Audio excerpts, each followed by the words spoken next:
Abang nggak ngerti bang. Jadi Ya, soal kurang kayak ngerti gini, saya kalau di situ emang. soal kayak gini bukan kitab suci bang. Kalau masalah itu saya kurang ngerti lah. Ya sekarang udah ngerti kan bang, Lukas 1 nomor 1 itu. Ya, sudah tahu. Oke, makasih. Lanjut yang lain udah ngerti dia. Assalamualaikum warahmatullahi wabarakatuh. Waalaikumsalam warahmatullahi wabarakatuh. Warahmatullahi wabarakatuh. Baik, kalau Pak Leminho mungkin udah nggak asing sama saya, tapi beliau tahunya saya waktu itu lagi ngetes komal ya. Jadi ada bahasa-bahasa sedikit binatang banyak keluar, tapi bukan maksud saya untuk menghujat, melainkan memang tertulis dalam Bible. Kalau mengutip tentang fakta histori ya, Bang Leminho, tulisan itu sendiri yang mengatakan bahwa aku melakukan penyelidikan, kemudian memutuskan untuk membukukannya. Jadi sudah benar-benar memvalidasi catatan Lukas yang apakah memang ditulis oleh Lukas sendiri, bahwa ini adalah kitab buku penyelidikan yang kemudian diputuskan untuk membukukannya. Dan kalau kita lihat dari biografi siapakah Lukas, itu penjelasannya ada banyak di surat-surat Paulus mengenai yang ada di Timotius, kemudian di Galatia juga ada, bahwa Lukas ini adalah teman daripada yang penulis surat terbanyak yang dikanon di Perjanjian Baru. Jadi mau tidak mau, suka tidak suka, itu fakta kebenarannya. Tetapi kalau memang hanya sebagai simbol supaya menjadi kitab, yang penting ada punya kitab lah kan gitu. Ini mengingatkan namanya prasejarah. Sebelum Kristen ada, dan masih ada bukan agama ya, tapi kaum Yehuda, sepeninggal daripada Musa yang masih bertempat di Mesir, kemudian orang-orang Yunani berkedok untuk membela Fir'aun waktu itu di Mesir. Kejadiannya bisa dicek sejarah, sejarah kelam Fir'aun, atau berakhirnya Fir'aun versi pribumi. Itu fakta histori. Jadi datangnya Alexander yang agung ya, atau kita lihat di bahasa sejarah itu The Great Alexander, itu dengan pasukannya memasuki wilayah Mesir untuk mengajak berkolonial atau bersekutu, menghancurkan atau mempertahankan tanah Mesir dari serangan Persia. Itu awalnya. Dan kemudian sampai dengan tahun 281 sebelum Masehi, orang-orang Mesir masih ada tinggalan bangsa Yahudi yang kemudian semuanya ditangkap ya, ditugaskan untuk menuliskan kembali Taurat Musa. Yang menjadi pertanyaan, mereka itu tidak pegang Taurat Musa. Tetapi kalau memang mereka pegang, apakah yang disalin, yang mereka pegang kemudian mereka terjemahkan dengan bahasa Yunani atau Koine Greek, atau yang dikenal dengan Septuaginta atau LXX, apakah ini yang saat ini dipegang oleh saudara-saudara Kristen, ini yang asli? Sementara kalau pemahaman kita secara umum, sebagai mahasiswa atau sebagai murid, guru menjelaskan berdasarkan referensi, terjemahan sudah pasti bisa dikatakan replika. Tapi yang asli bisa dikategorikan sebagai original. Kalau namanya kitab suci pasti otentik karena tidak akan mengalami distorsi atau perubahan, baik secara tertulis maupun diterjemahkannya. Atau mungkin terjemahan adalah alat fungsi bantu untuk pemahaman yang aslinya, karena pemegangnya bukan orang aslinya. Kan gitu. Jadi poin ini menggambarkan Perjanjian Baru melalui kanon yang ditulis di kitab Lukas, kemudian Perjanjian Lama yang kita tahu sejarahnya Septuaginta, maka akan terbuka sebenarnya Kristen ini disebut agama, atau yang dikatakan di dalam Kisah Para Apostolos, Kisah Para Rasul, pasal 11 nomor 24, adalah olokan untuk pengikut Kristus. Nah, ini menjadi pemahaman baru buat kita ya, para intelektual baik Muslim maupun Kristen. Saya mengajak Anda dari teman-teman Kristen yang benar-benar intelek untuk hadir ke tengah-tengah kita, diskusi, benar-benar diskusi. Tidak ada penghujatan, penyerangan, tetapi ilmu yang kita kondisikan, yang kita diskusikan, atau boleh diperdebatkan, tetapi bukan omong kosong. Jadi kalau saya mengatakan memang di Lukas itu adalah penyelidikan, kemudian diputuskan untuk membukukannya, maka secara intelektual ini bukanlah kitab dari Tuhan, melainkan kitab atau bisa dikatakan jurnal. Tinggal yang disebut apakah ada footnote-nya. Kalau jurnal ada footnote-nya. Ada pengarangnya tanggal berapa. Seperti apa poinnya. Itu dulu dari saya supaya nggak kepanjangan. Silakan.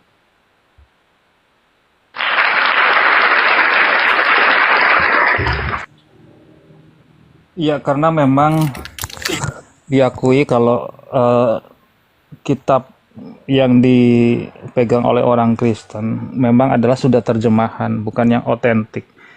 Ya mungkin terjadi dalam ada kesalahan penerjemah di situ ya. Kalau bicara kitab suci ya kita perlu yang asli, yang otentik. Dan yang asli memang bukan di Indonesia, tetapi disimpan di museum di sana ya.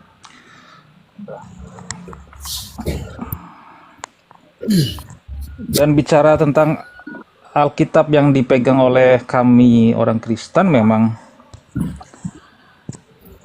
itu adalah sebuah sekumpulan kitab-kitab yang kemudian dijadikan satu untuk merujuk kepada sebuah doktrin dogma yang kami percaya begitu, Bang Kang Dito. Karena Yesus pun tidak hanya berbicara ya, dia tidak menuliskan sendiri perkataannya, tetapi orang-orang yang berada di sampingnya lah yang kemudian menuliskan kisah atau perkataan-perkataan Yesus yang kemudian kita percayai sebagai Injil-Injil sinoptik ya, Matius, Markus, Lukas, Yohanes. Pak Lesminho, terjemahan Bible itu menurut Anda kitab suci atau bukan? Ya kami percaya tetap itu adalah kitab suci walaupun terjemahan. Yakin Pak ya? Jadi menurut Anda terjemahan itu kitab suci ya? Oh iya harus. Oke, karena baik. itu pun terjemahan dari otentik dari Baik. tulisan aslinya. Kitab suci boleh nggak direvisi Pak? Oh iya boleh. Nauzubillah bin dzalik. Karena Kitab suci direvisi. bahasa terjemahannya bukan kitab suci. Makanya aslinya, saya bukan tanya yang otentik. Bapak, dengerin dulu. Terjemahan yang Anda pegang itu kitab suci atau bukan? Iya saya katakan itu tetap kitab suci. walaupun Kitab suci, terjemahan. baik. Kitab suci boleh direvisi nggak Pak? Kalau kitab suci yang asli tentu tidak boleh. Tetapi Saya nggak kalau nanya yang kitab asli suci, Pak, saya nanya yang terjemahan. Dengerin dulu napa?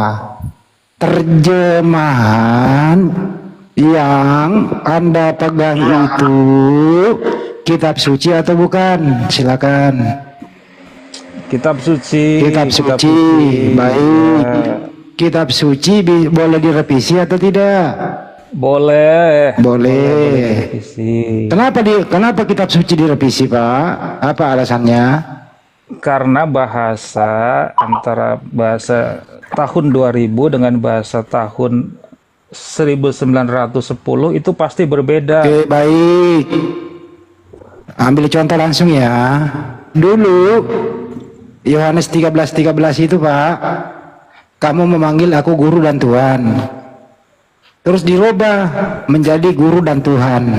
Menurut Anda, Tuhan dan Tuhan itu dirubah itu berbeda makna atau sama makna Pak? Sama makna. Jadi Tuhan dan Tuhan sama ya? Sama ya Pak? Iya, sama-sama Pak. Sama. Yesus itu sebaiknya dipanggil Tuhan apa Tuhan Pak?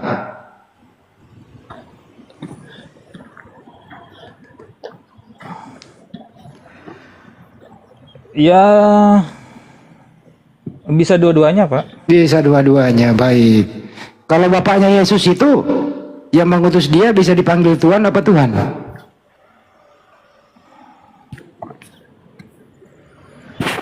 Bapak yang mana?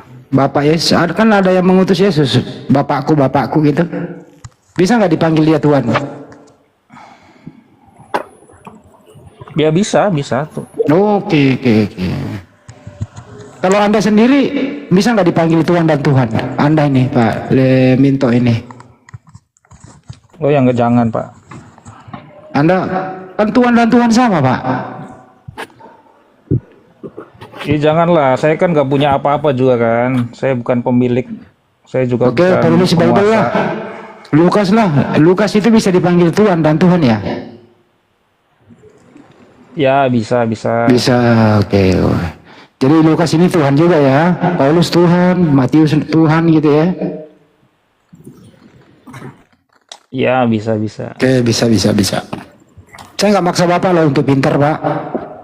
Iya. Saya nggak punya kewenangan dan saya nggak punya hak. Saya juga nggak mau. Dan saya nggak punya Saya tanggung juga jawab. nggak mau ditanya yang. Ntar dulu Pak. Saya Nggak nggak mau punya tanggung ditanya jawab. pertanyaan-pertanyaan Ntar dulu sepotong-sepotong Pak. kayak gitu Pak. Saya nggak punya hak, saya nggak punya kewenangan, saya nggak punya kewajiban membuat Anda pintar karena Anda bukan keluarga. Kita bukan keluarga Pak. Terserah Anda mau jadi apa saja, gitu ya. Makasih teman-teman yang lain. Lanjut. Baik, saya izin masuk ya mengenai distorsi. Kalau tadi udah dibawa di Yohanes 13:13, mungkin dari terjemahan ini, kalau kita sama-sama mengakui Tuhan itu Esa atau satu, maka kita akan mengikuti ajaran Yesus yang dia sebutkan di dalam Bible, baik di Matius maupun di Lukas. Kalau Tuhan dan Tuhan tidak ada bedanya di dalam Bible, izin saya bacakan, mohon disimak ya. Matius pasal 6 nomor 24 dan di Lukas 16 nomor 13. Seorang hamba tidak dapat mengabdi kepada dua Tuhan. Kalau Tuhan dan Tuhan itu sama saja, artinya di dalam original teks juga kurios, ya.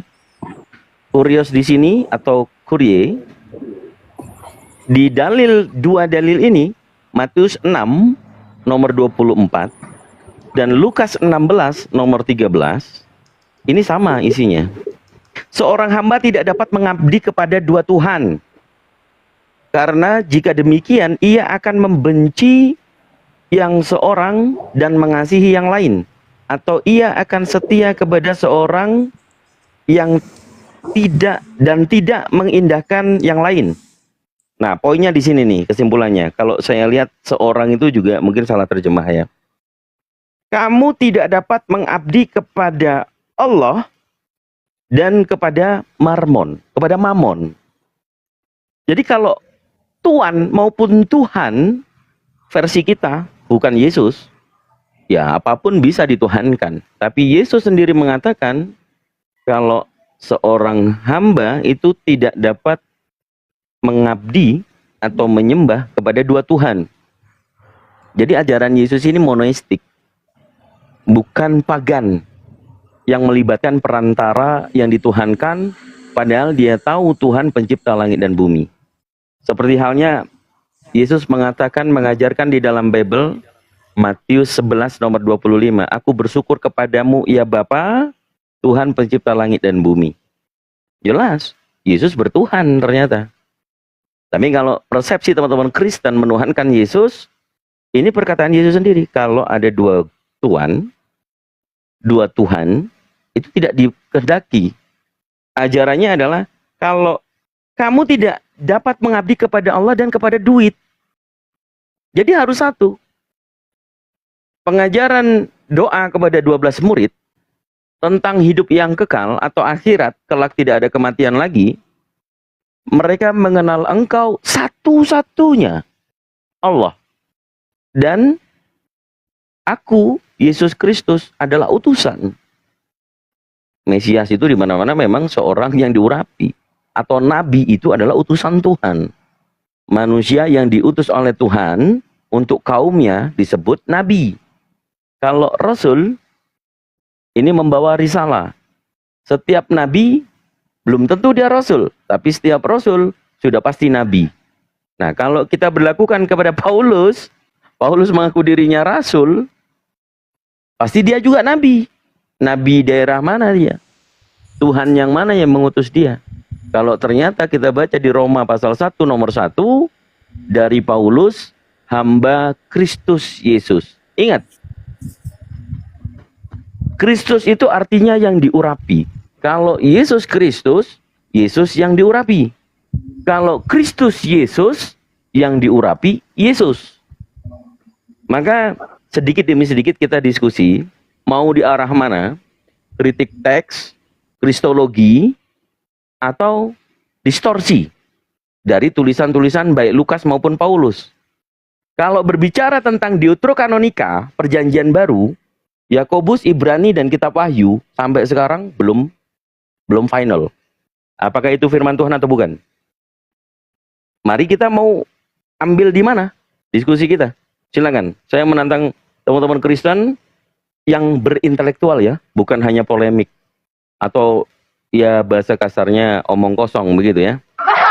Jadi saya harapkan kita semakin hari ingin mencerdaskan teman-teman baik Muslim maupun Kristen yang tidak tahu awalnya menjadi kemudian tahu berikutnya. Begitu ya. Silakan Bang Lee Min Ho, ada Bang Maylord juga, sama ada Ebil juga. Silakan. Mantap, Kang Dito, silakan. Teman-teman Kristen yang mau menanggapi, ya silakan. Yang mau berdiskusi siapa? Lee Min Ho, Edo atau Ebil, silakan.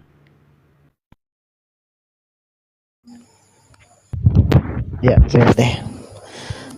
Jadi begini, Tuhan itu Allah kita, Tuhan itu Esa, itu ya.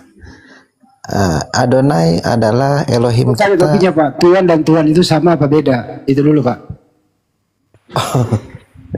Tuhan dan Tuhan, kata aslinya kurios ya. Kurios itu bisa merujuk ke Tuhan, bisa merujuk ke Tuhan, tergantung yang disandangkannya. Itu kurios itu padanan katanya Bukan itu yang adalah ditanya Pak. Kata Tuhan dan Tuhan itu sama makna apa beda makna? beda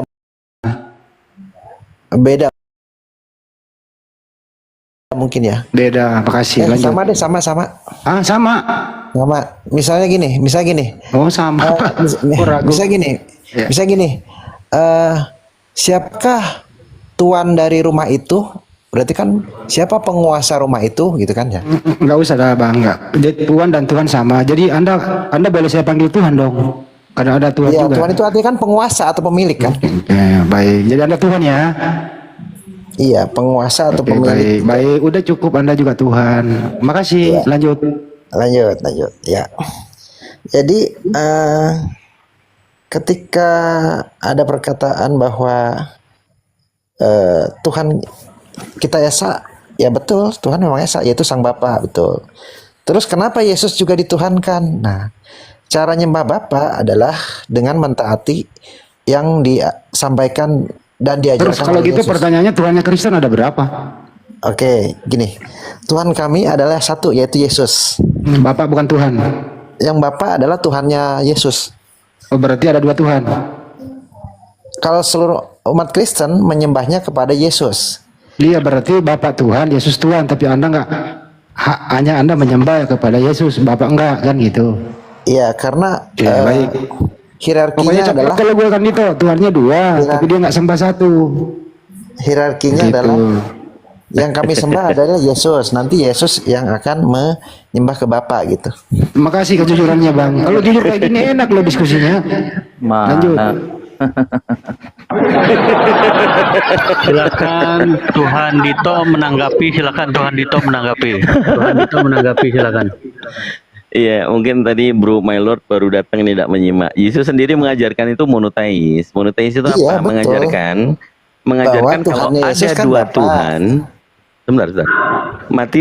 Matius pasal 6 nomor 24 dan Lukas pasal 16 nomor 13, ini Yesus mengajarkan monoistik supaya jangan ada Iya, iya. mengabdi kepada dua Yang Tuhan. disembah Yesus emang satu, hanya Bapa saja. Anda sudah selesai atau belum? Kalau belum Iya, silakan iya. lanjutkan Saya lagi. mute dulu deh, saya mute ya. Oke, baik. Kalau mau TikTok kan terserah. Tetapi nanti kesannya Anda hanya membantah gitu loh. Sementara ini Bible yang kita bacakan. Matius 6 nomor 24 dan Lukas 16 nomor 13. Yesus mengajarkan itu bukan pagan. Bukan pagan. Kenapa saya bilang pagan? Pagan itu tujuannya tahu dia Tuhan pencipta langit dan bumi itu Bapa, kan gitu. Tetapi dia tetap menyembah yang diutusnya. Itu pagan. Tapi kalau monoistik, itu adalah menyembah satu-satunya yang benar, yaitu satu Tuhan saja. Paham sampai di sini? Ya. Mohon maaf, kenapa saya bilang pagan? Konsep dalam berpikir manusia harus tahu dulu monoistik apa, kemudian yang pagan ini apa. Monoistik adalah kalau memang sudah mengetahui Tuhan pencipta langit dan bumi adalah yang itu, ya menyembahnya langsung strike ke yang itu, bukan lewat perantaranya. Caranya? Caranya ya ada ibadah-ibadah, atau yang dikenal oleh orang Yahudi namanya disebut avodah zarah, itu artinya adalah ibadah. Tata caranya disebutkan kalau di Islam itu adalah syariat. Syariat itu tata cara untuk menyembah langsung kepada Sang Pencipta itu, tidak melalui perantaraan. Nah, di dalam Islam diutusnya Nabi Muhammad SAW, ada mungkin teman-teman Kristen mengatakan ada disebut kaum pagan Quraisy. Kenapa pagan Quraisy di Arab? Karena istilah pagan itu mereka tahu Allah itu satu-satunya Sang Khalik, pencipta langit dan bumi. Tetapi tata cara ibadahnya mereka membuat patung. Patung itu diberi nama Al-Lata, Al-Uzza, Al-Manaf. Mereka mandikan, mereka sucikan. Tapi padahal mereka Bukan tahu Hubal namanya. Al-Lata, Al-Uzza, dan Al-Manaf.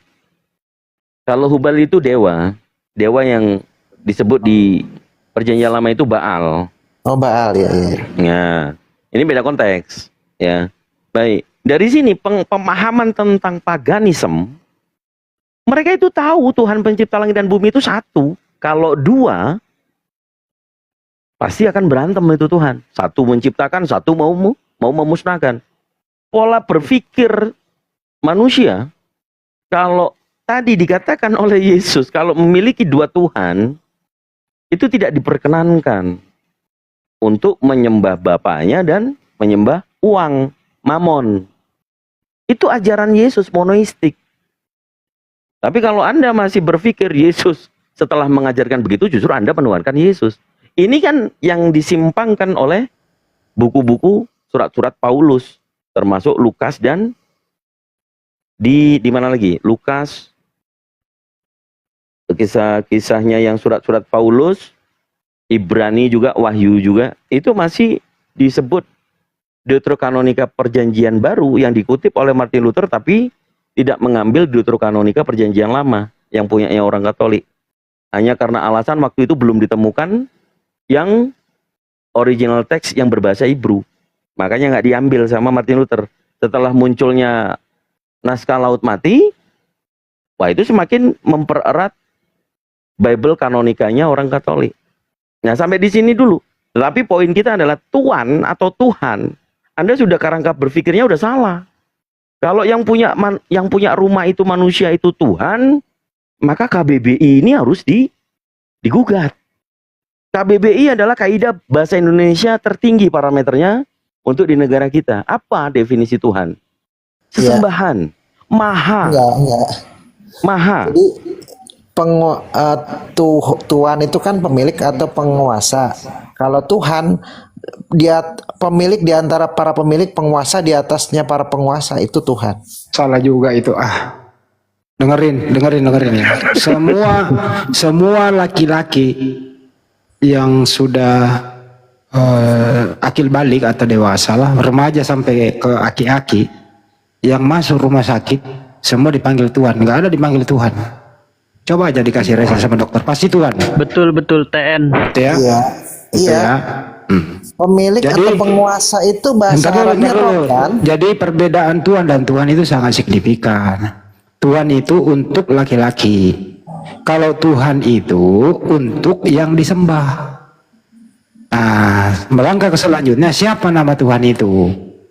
Nama Tuhan yang Anda sembah adalah Yesus. Nama Tuhan yang disembah umat Islam adalah Allah Subhanahu wa Ta'ala. Nah, solusinya adalah, kalau mau pinter nih, saya to the point saja. Samakan Tuhanmu dengan Tuhannya Yesus. Jangan engkau menuhankan orang yang bertuhan. Kalau saya Yesus punya itu data, menurut Anda Yesus tadi, nyuruh. dengerin dulu, dengerin. Menurut Anda tadi, Yesus itu bertuhan, Tuhannya adalah Bapa. Kenapa Anda menuhankan Yesus? Kalau bisa, Harus lewat dia. kalau bisa hentikanlah menuhankan anak manusia. Samakan aja Tuhanmu dengan Tuhannya Yesus. Itu solusinya bro, kalau mau pintar. Terima kasih. Oke, saya tanggapi ya. Ya, terima kasih Tuhan Handi sudah menanggapi. Silakan Tuhan Edo. Tuhan Edo silakan ngomong. Yang mana? Oh ya, jadi gini, bukan kami yang ngarang-ngarang, tapi perkataan Yesus sendiri yang berkata, memang meminta sesuatu harus melalui Dia. Dalilnya di mana? Di Yohanes 14 ayat 14. Terus beribadah juga harus lewat Yesus dulu baru ke Bapa. Dalilnya di mana? Matius 18 ayat 20. Di situ berbunyi, di mana 2-3 orang berkumpul dalam namaku, aku akan menyertai mereka, gitu kan.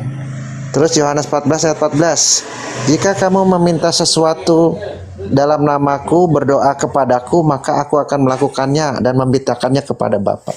Gitu. Jadi memang Yesus mengajarkan untuk minta sesuatu kepada Bapa harus melalui nama Yesus, gitu, Bang. Saya tanggapin Anda, kalau doa Bapa kami itu melibatkan nama Yesus nggak? Kalau doa Bapa tidak, tapi kalau meminta sesuatu kepada Yesus,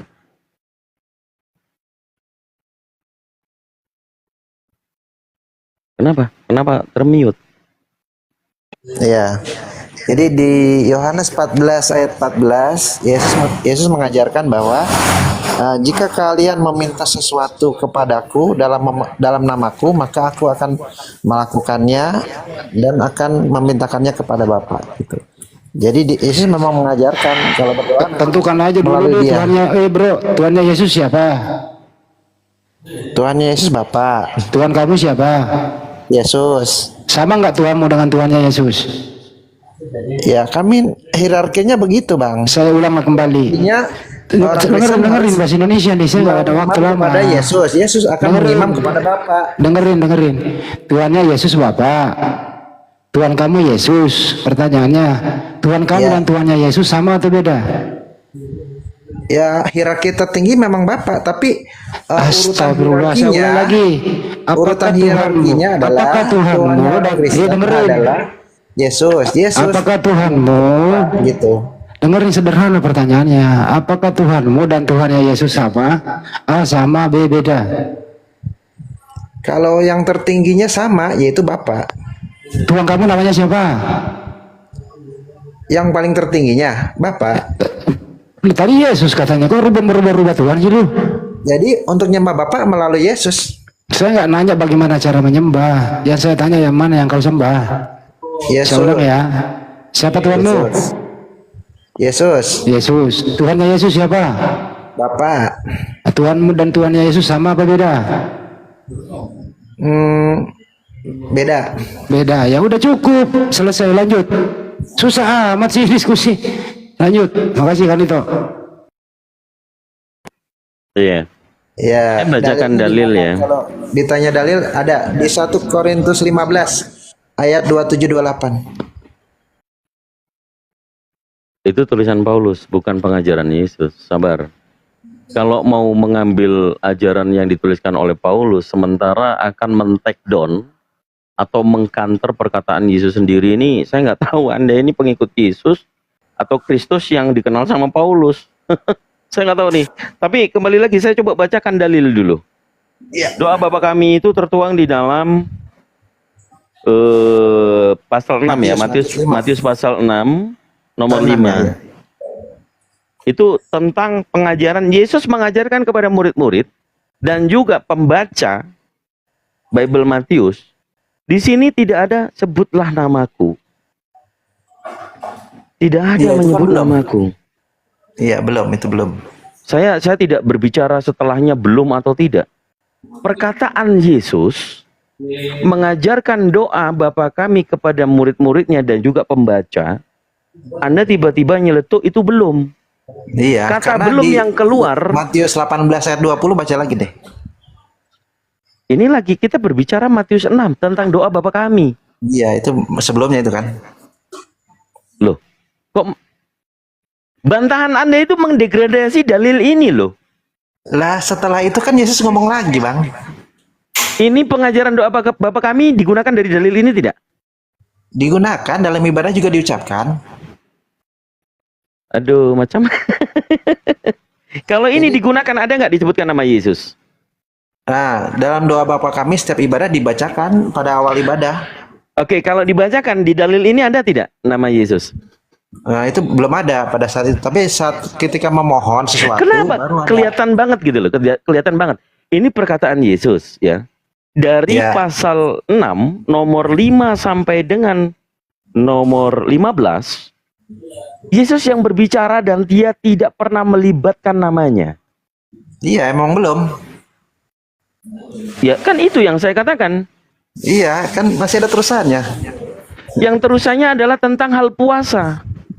Enggak, di Matius 18 ayat 20, Bang. Kita lagi berbicara Matius 6, doa Bapa kami. Itu baru doa kan, belum ibadah kan? Makanya saya yang bilang tentang ibadah siapa? Oh, ya udah lanjut. Makanya ini justru kamu kalau berdoa pakai dalil ini kan, bukan yang saya berkata tentang beribadah. Ini semakin jelas Anda tidak mengikuti apa yang dikatakan Yesus. Yesus mengajarkan tentang cara berdoa, doa Bapa kami dari nomor 5 sampai nomor 15, dia tidak menyebutkan namanya, tetapi yang Iya. saat ini ada, yang saat ini yang dilakukan oleh orang-orang Kristen, ada yang dirubah Kan nggak? doa orang Kristen banyak, Bang. Bukan cuma doa Bapa kami aja. Ada yang dirubah nggak? Ini kita berbicara tentang Tidak Anda ada. kalau Tidak ada. maaf kalau Anda sudah merasa tidak selevel dengan apa yang saya katakan, mending Anda turun daripada Anda Cuma membuang. mau ngutip tadi Yohanes 14 ayat 14 dan Yohanes lagi. Matius 18 ayat 20. Saya sedang berbicara dalil Matius 6 Iya. nomor Oke, 5 silakan. sampai Saya turun nomor dulu. 15. Lanjut. Oke, saya rasa Anda memang tidak ini ya. Tidak intelek, mohon maaf, terdegradasi dengan sendirinya.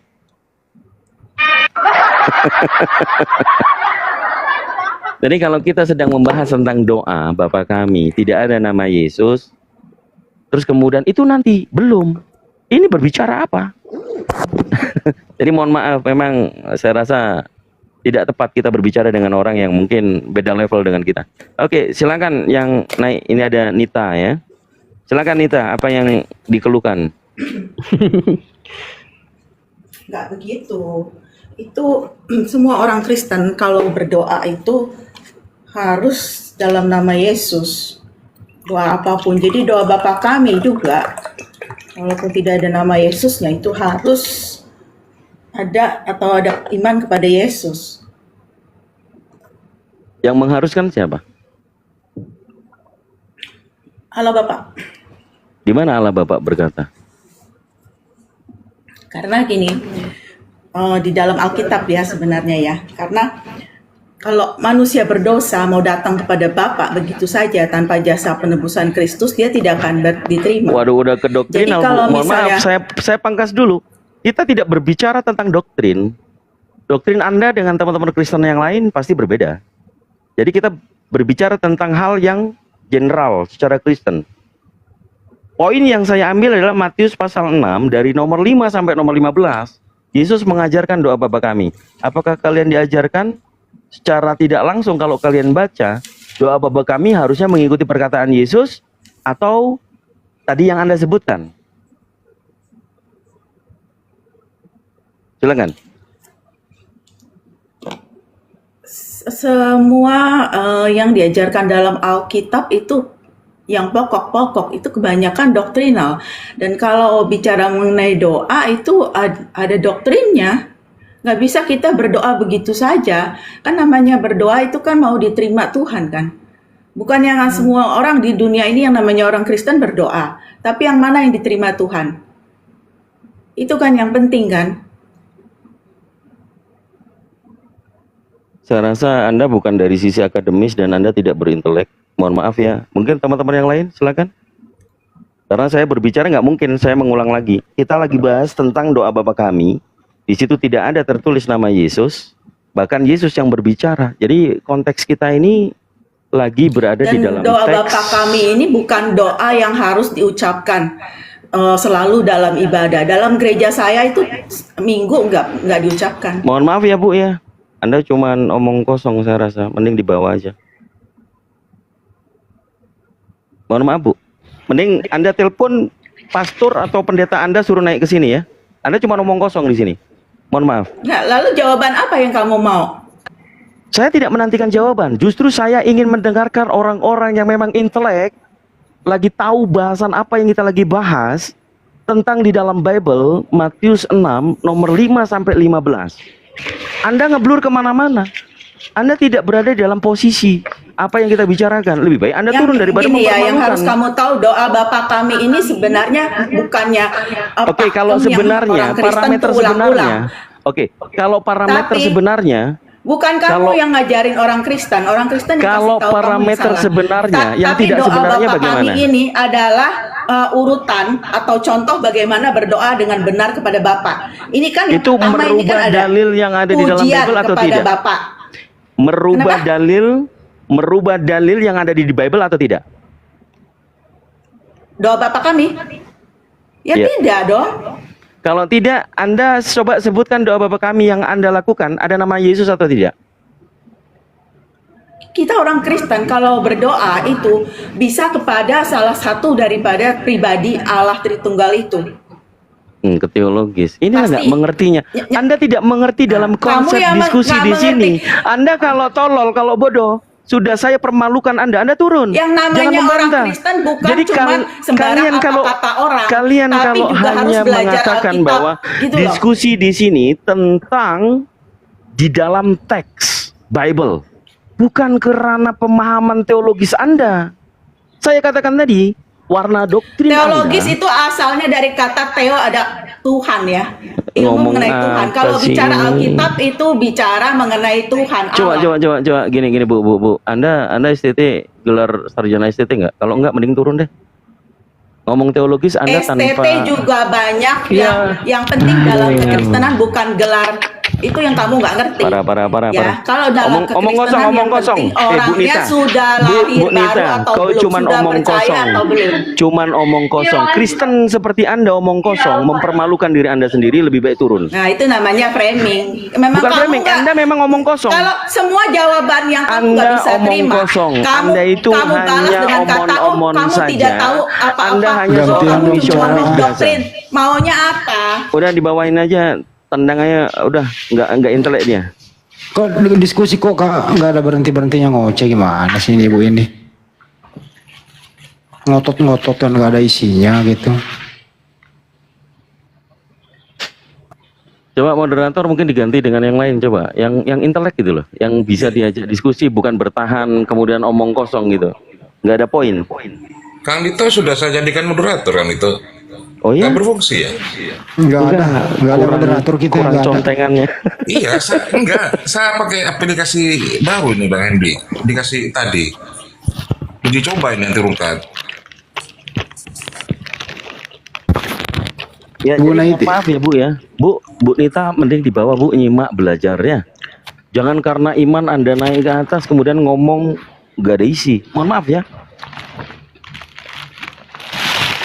Imannya itu nabrak Bible, nabrak data dan fakta.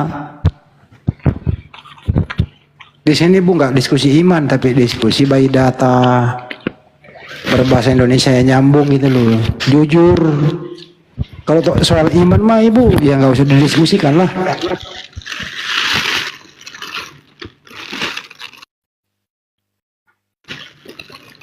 ngerocos loh, kayak bis, kayak apa itu ya, kayak bis kencang banget gitu loh, kayak ngobrol penumpang, nggak ada jedanya. Saya rasa dia masih ngoceh nih, cuman nggak tahu kalau di mute itu. Berat juga kan teriak-teriakan Pak RT datang tuh. Gue bilang juga apa, Pak RT datang ke rumahnya. Coba Bang Andi, cek moderator Bang Andi. Belum. Kalau udah bisa. Udah kok, udah.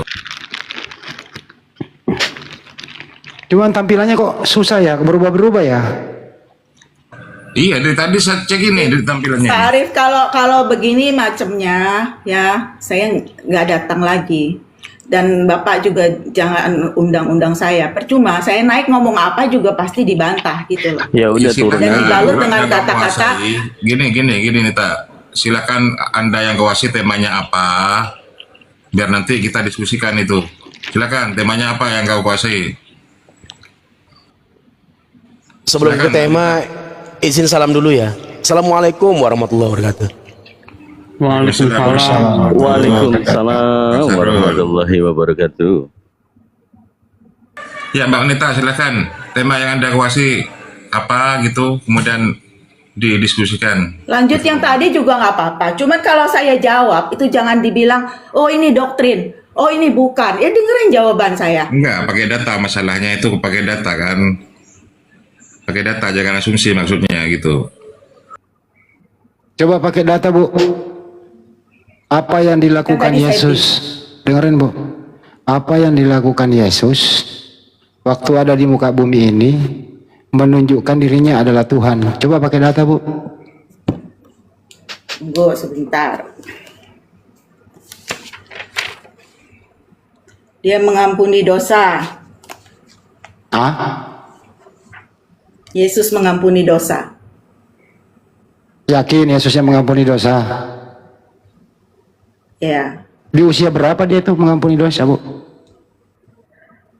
Pada waktu dia berada di bumi, Di usia berapa? 30 lebih. Ya. 28 tahun sampai bayi Ya. itu. Di Markus Tapi 2 udah ayat 5 cukup. sampai 7. Udah dijawab, Bu. Di usia 28 sampai 0 hari itu udah Tuhan kah dia? Sudah. Oke. Jadi di usia 2 hari 3 hari itu masih bayi udah Tuhan ya? Sudah. Oke. Gak usah kamu ngomong gitu. Dari keberadaan dia sebelum dia Ya berinkarnasi udah, ke udah. dalam dunia. Bu, Dia sudah percaya aja Tuhan. dengan Ibu percaya dengan jawabannya, jangan dipanjangin. Tuhan itu maha kuasa nggak, Bu? Maha kuasa. Oke. Yesus maha kuasa nggak? Maha kuasa. Oke. Apa yang dikuasai Tetapi Yesus? pada Dengerin dulu. saat Udah nggak usah pakai tapi, Bu. Kau udah dijawab pakai pakai tapi. Kalau Yesus itu maha kuasa, waktu dia bayi dia maha kuasa nggak, Bu?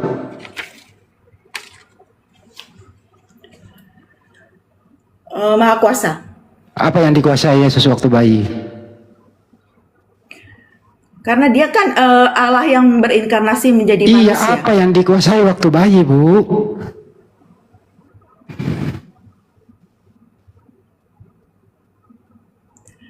Pada waktu Yesus menjadi bayi, itu kealahannya tetap. Dia Iya, apa tetap yang dikuasai? menjalankan segala sesuatunya di Saya dalam nggak dunia nanya ini. itu. Tetap Dengerin dulu bahasa Indonesia nih. Anda bilang Yesus itu maha kuasa. Waktu dia bayi juga maha kuasa. Apa yang dikuasai bayi Yesus gitu loh. Tinggal jawab pakai dia data. tetap menjalankan pemerintahan di sorga dan di bumi juga. Mana datanya Yesus menjalankan pemerintahan waktu di bumi, waktu dia bayi, datanya mana? Yang namanya Allah itu dia kan tidak berubah ya. Jadi pada waktu menjadi Datanya, manusia Bu, Yesus saya kasih itu tahu datanya, Bu. tetap Datanya ya, ada, katakan dulu. dengerin. Datanya ada di Lukas 11 nomor 27, Bu. Itu datanya. Pinter-pinter dikit kalau diskusi pakai Bible. Coba Coba Ibu kamu baca bacain 11:27 apa isinya? Lukas 11:27 itu yang dikuasai Yesus, Bu. Karena dia berkuasa waktu bayi gitu loh. Ada Bible nggak di situ, Bu? Coba dibacain. Lukas 11 nomor Yesus masih 27. berbicara, bersuruhlah perempuan dari antara orang banyak dan berkata kepadanya, berbahagialah ibu yang telah mengandung engkau dan susu yang telah menyusui engkau. Tetapi ia berkata, yang berbahagia ialah mereka yang mendengarkan firman Allah dan memelihara. Itu. Jadi waktu Yesus bayi dia kuasai ASI ibunya, nggak boleh diambil orang lain gitu loh. Paham nggak? Loh, justru ini kan dikatakan ayat 28, yang berbahagia ialah mereka yang mendengarkan firman Allah dan yang memeliharanya. Iya. Bukan Maria yang telah mengandung Yesus dan susu yang telah menyusui engkau, dalam arti bukan pujian kepada Maria ini. Menurut Tapi Anda, orang Yesus yang mendengarkan firman Allah dan memeliharanya. Menurut Anda, Yesus waktu bayi itu dikasih ASI atau tidak? Dikasih. Dikasih. Berbagi nggak dia sama orang lain ASI itu? Dia cuma sendiri menguasai atau berbagi? ASI itu makanan bayi bukan? Kalau Yesus Iya, pernah menjadi berbagi bayi, nggak sama tentu yang lain saja dia maksud minum gua? ASI. Apakah cuma Yesus doang yang menguasai ASI itu atau dia berbagi sama Pak Yusuf? Apa hubungannya dengan kealahan Yesus? Artinya adalah waktu Yesus bayi dia menguasai ASI ibunya, ibu, gitu loh. Paham? Semua baik, kamu juga waktu bayi kamu menguasai ASI. Tapi saya bukan Tuhan. Yesus Tuhan. Menurut Anda Maha Kuasa waktu bayi. Saya nggak paham apa hubungannya. Yesus Tuhan nggak, Bu? Ya, Yesus Maha Kuasa nggak? ya. Apa yang dikuasai Yesus waktu bayi? Tadi saya udah jawab. Apa? Yesus itu kan Allah yang berinkarnasi. Saya nggak jadi nanya manusia. menginkarnasi. Apa yang dikuasai waktu dia bayi? Sebagai bayi, Yesus itu sama seperti semua manusia, tetapi tanpa dosa. Berarti dia bukan Tuhan dong kalau sama seperti manusia. Nah, dia tetap Tuhan. Ya, Tuhan berarti kan itu, tidak bisa berubah. Jadi bayi itu Tuhan ya? Iya. Ya, siapa Tuhannya Maria waktu Yesus bayi? Coba ulang. Siapa Tuhannya Maria waktu Yesus masih bayi? Di Lukas 2 ya. Enggak loh, sederhana pertanyaannya. Siapakah Tuhannya Giliran saya Maria? mau jawab pakai data, kamu nggak mau nolak. Giliran coba saya ulang. nggak pakai data, kamu suruh pakai data. Saya ulang pertanyaannya ya Bu ya. Siapa nama Tuhannya Maria waktu Yesus masih bayi? Silakan. Ya, ini ya. Ini nyanyian pujian Maria pada waktu ketika Maria tahu dia dipercayakan oleh Allah untuk mengandung Yesus ya. Lalu kata Maria, jiwaku memuliakan Tuhan dan hatiku bergembira karena Allah, juru selamatku. Ini menunjuk kepada siapa? Juru selamat itu siapa? Itu Yesus. Siapa Tuhannya Karena Maria? Allah, juru Pertanyaannya. selamatku, Yesus Kristus. Siapa nama Tuhannya Maria waktu Yesus masih bayi? Siapa nama Tuhannya Maria?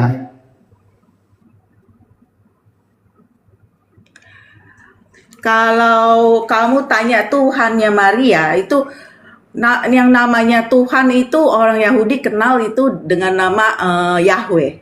Oke, berarti bukan Yesus ya Tuhannya Maria ya? Yesus juga, Yesus adalah Yahweh. Alkitab tuh jelas menyatakan hal Oh, berarti anaknya Maria Yahweh.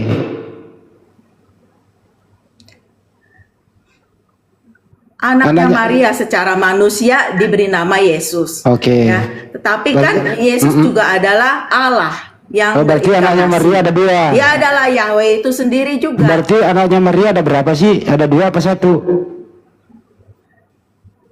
Maria anaknya banyak. Enggak ya, anak pertamanya doang. Yesus. Yesus bukan Yahweh.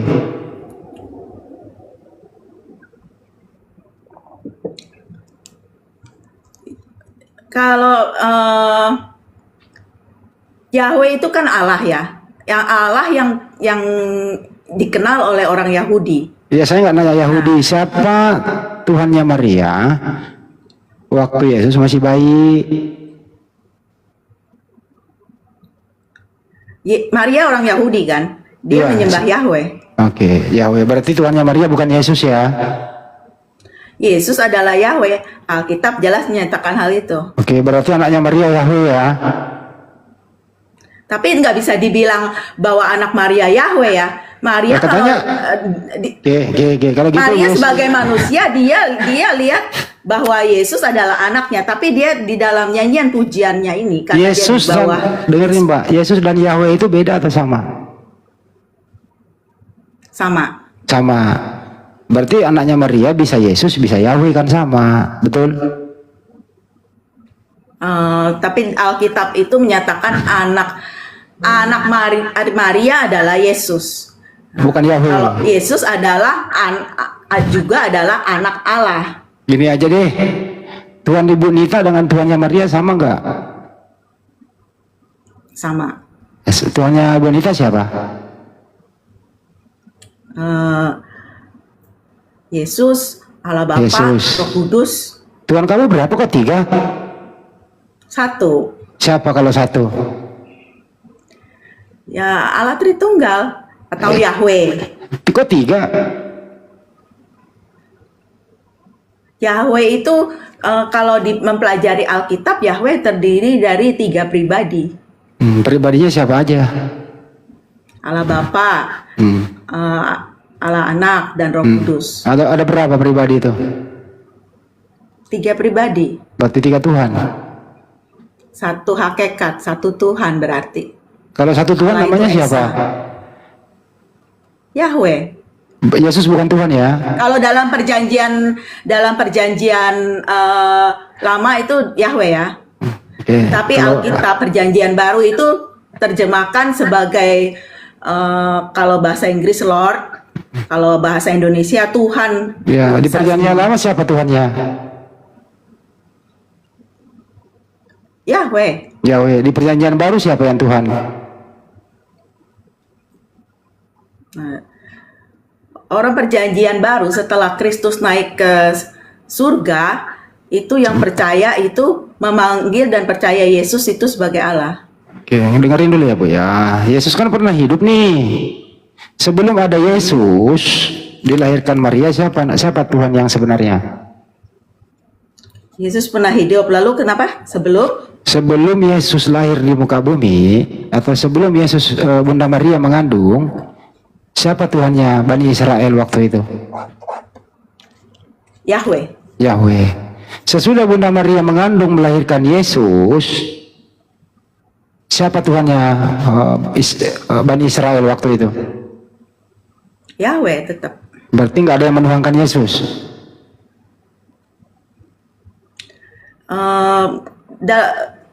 Yang menuhankan Yesus itu ada ya. Pada waktu Yesus masih bayi pun itu orang-orang Majus dan gembala Lucu itu ya. sujud menyembah. Dari saya nggak. Ya.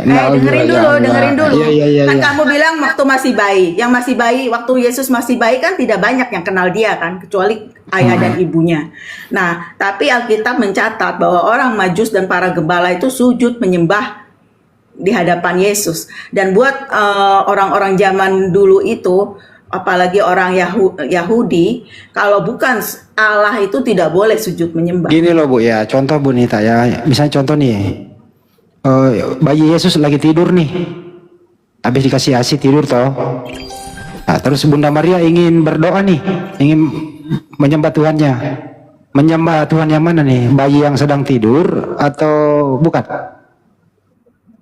Dia berdoa kepada Allah, kepada Yahweh. Enggak berdoa kepada bayi.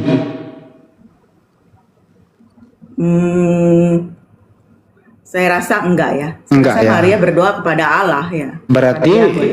Tuhannya Maria, anaknya Maria yang bayi ini bukan Tuhan ya? Tuhan juga. Loh, kok Maria kok nggak itu nyembah?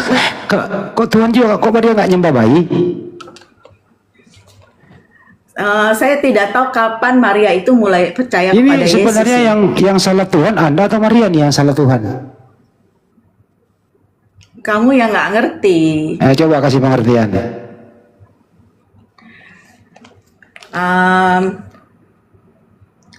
Begini. Coba. Itu orang Israel kan mengenal Allah itu sejak dari zaman Musa. Itu kan dengan nama Yahweh kan. Allah itu memperkenalkan dirinya sebagai Yahweh. Nah, pada saat Yesus datang ke dalam dunia itu Maria itu kan setelah diberitahu oleh malaikat, ya, dia tahu bahwa dia mengandung juru selamat. Semua orang Israel Ya udah itu, paham orang itu, Yahudi, udah paham itu kita. Ini Yesus sudah di bumi nih. Ini ada udah bayi, ini dilahirkan Maria bayi, habis dikasih ASI, tertidur pulas. Nah, pertanyaannya adalah, ada nggak orang yang menyembah bayi yang sedang tertidur pulas? Kalau Alkitab tidak pernah mencatat Maria itu menyembah Yesus waktu tidur pulas, tidak pernah. Tapi kalau orang-orang lain yang sudah melihat atau melihat keilahian Yesus, itu mereka sujud menyembah Yesus. Tapi Itu menurut Alkitab Anda, Yesus waktu bayi pernah tidur nggak? ya tidur lah, Tidur. Nah, yang tidur ini Tuhan atau bukan? Tuhan. Bukan, berarti Yesus waktu bayi belum Tuhan dia. Sudah Tuhan. Berarti Dia akan menjadi besar dan akan disebut anak Allah yang maha berarti Tuhan, tinggi. berarti kalau Yesus waktu bayi udah Tuhan, berarti Tuhan tidur. Begitu. Bukan Tuhan tidak tidur. Tuhan Ah, terus, tidak jadi yang seperti tidur siapa? manusia yang kamu pikir yang harus tidur. Terus yang tidur siapa? Yang tidur ya kemanusiaannya Yesus. Oh, berarti Yesus waktu tidur bukan Tuhan dia manusia. Dia tetap Tuhan, tapi kan dia sedang mengambil natur manusia. Oh, iya, saya ulang nih, waktu Yesus tidur. Kalau kamu mau ngerti, kamu baca 2 Filip. Iya, dengerin dulu ya Bu ya. Dengerin. Waktu Yesus tidur, apakah Yesus Tuhan? A Tuhan, B bukan Tuhan. Tuhan tetap. Tuhan, berarti Tuhan tidur. Yesusnya yang tidur, Tuhan tidak tidur. Oke, saya ulang nih. Waktu Yesus tidur, apakah Yesus Tuhan atau bukan? Dia tetap Tuhan. Berarti Tuhan tidur. Tuhan tidak pernah tidur. Terus yang Tuhan tidur tidak siapa? perlu tidur. Terus yang tidur siapa? Kemanusiaannya Yesus, kan tadi saya sudah bilang. Oh, berarti kalau manusia yang tidur, berarti Yesus bukan Tuhan. Loh, Yesus kan Allah yang berinkarnasi menjadi manusia. Namanya Allah, dia itu tetap pribadi Allah, tidak pernah bisa hilang. Nah, tidak ulangi dulu Bu. Tapi dia juga ketambahan natur manusia yang butuh tidur, yang butuh istirahat, yang bisa lapar. Jadi yang tidur siapa nih? Manusia atau Tuhan yang tidur? Manusianya Yesus. Oh, jadi waktu Yesus tidur, dia bukan Tuhan. Ya, kamu baca Ibrani. Ibrani itu menyatakan Ibrani Susah amat ya. berdua ya. Ini kok dokter ini Bu terlalu raih ini loh Bu. Nggak bisa bedain mana manusia mana Tuhan ya. Ibu hidup ibu udah begini Ibu bahagia nggak sih hidup Ibu kalau begini ya? Nah, gini. Ibu Ibrani 2 ayat hidup kayak 14. gini, membedakan manusia sama Tuhan nggak bisa loh. Dokternya Karena terlalu anak-anak akut itu ini. adalah anak-anak dari darah dan Pantesan daging, Kang Dita maka menyerah. ia juga menjadi sama dengan mereka dan mendapat bagian Oke, dalam kita lanjut badan ya, Bu. mereka. Yesus Bu, kita itu lanjut sama ya, Bu, ya. persis seperti manusia. Kita lanjut ya Bu ya.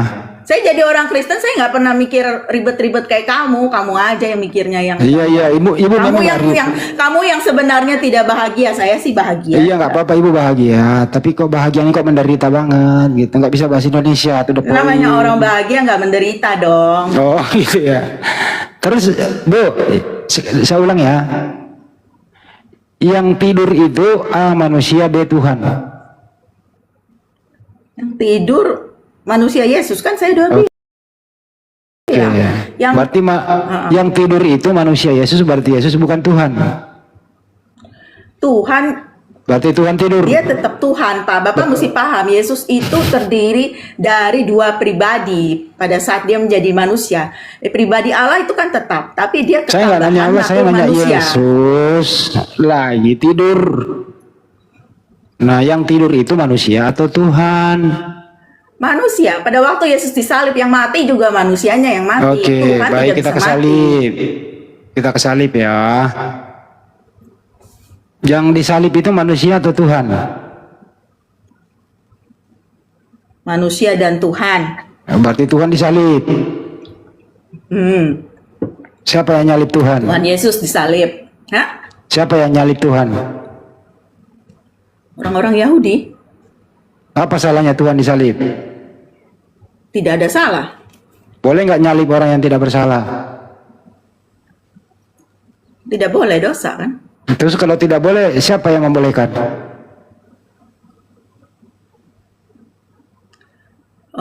Bapak percaya nggak segala sesuatu di apapun yang terjadi di muka bumi ini, Saya tanya, Allah boleh yang nggak, membuat itu terjadi? Ibu, boleh nggak membunuh orang yang tidak bersalah? Tidak boleh. Boleh atau tidak? Tidak boleh, dosa. Tidak boleh. Yesus punya salah nggak?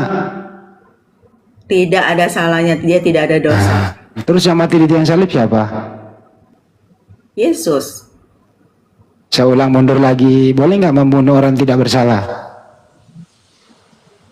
Kan udah saya jawab tadi, nggak boleh. Nggak boleh. Nggak boleh ya Bu ya. Terus yang mati di tiang salib siapa? Nah, Yesus. Yesus Sekarang punya- Bapak, sekarang gini, Yesus- kok tanyanya aneh sih. Yesus punya salah Memang nggak? semua orang yang mati itu harus ada salahnya? Yesus punya salah nggak? Enggak. Enggak. Yakin ya tidak punya salah ya? Enggak. Oke. Menurut perintah Tuhan boleh nggak membunuh Yesus yang tidak bersalah? Menurut perintah Tuhan, Mm-mm. itu pertanyaannya itu kayak ada dua pertanyaan, atau nggak jelas tuh pertanyaannya. Menurut orang berakal deh, orang berakal sehat boleh nggak membunuh orang yang tidak bersalah? Ya nggak boleh dong. Tidak boleh. Dosa. Yesus punya salah nggak? Tidak ada salah. Oke. Yang membunuh Yesus itu di tiang salib menurut Anda orang berakal atau orang kerasukan iblis? Orang yang kerasukan iblis dalam Oke, arti ya, kerasukan orang yang iblis. memang memusuhi Yesus. Ya. Baik, kerasukan iblis. Salib itu menurut Ibu lambang kutuk atau lambang berkat? Dua-duanya. Ada Lambang kutuk. Lambang kutuk karena di atas salib itu Yesus mengambil Jadi kutuk. jadi yang kalau ada orang pakai sedianya. salib, ayo dengerin, kalau ada orang pakai kalung salib itu berarti kalung salib itu lambang kutuk ya, yang sering digantung di dada ya. Lambang kutuk dan juga lambang berkat di atas kayu salib itu Kok keduanya bisa? itu bertemu. Kok bisa Kutuk kutuk karena dan berkat nih, bareng-bareng? Kalau orang Kristen lihat salib itu dia ingat, oh aku yang harusnya dikutuk mati ya, binasa. Yang karena mati dosa. terkutuk di tiang Tapi salib di siapa? atas kayu salib itu dengan kematiannya itu Yesus menanggung kutuk yang harus orang Kristen itu tanggung. Yesus itu yang tanggung. Nah itu berkat buat Iya, orang iya. Kristen. Bu, yang mati terkutuk di tiang salib siapa sih?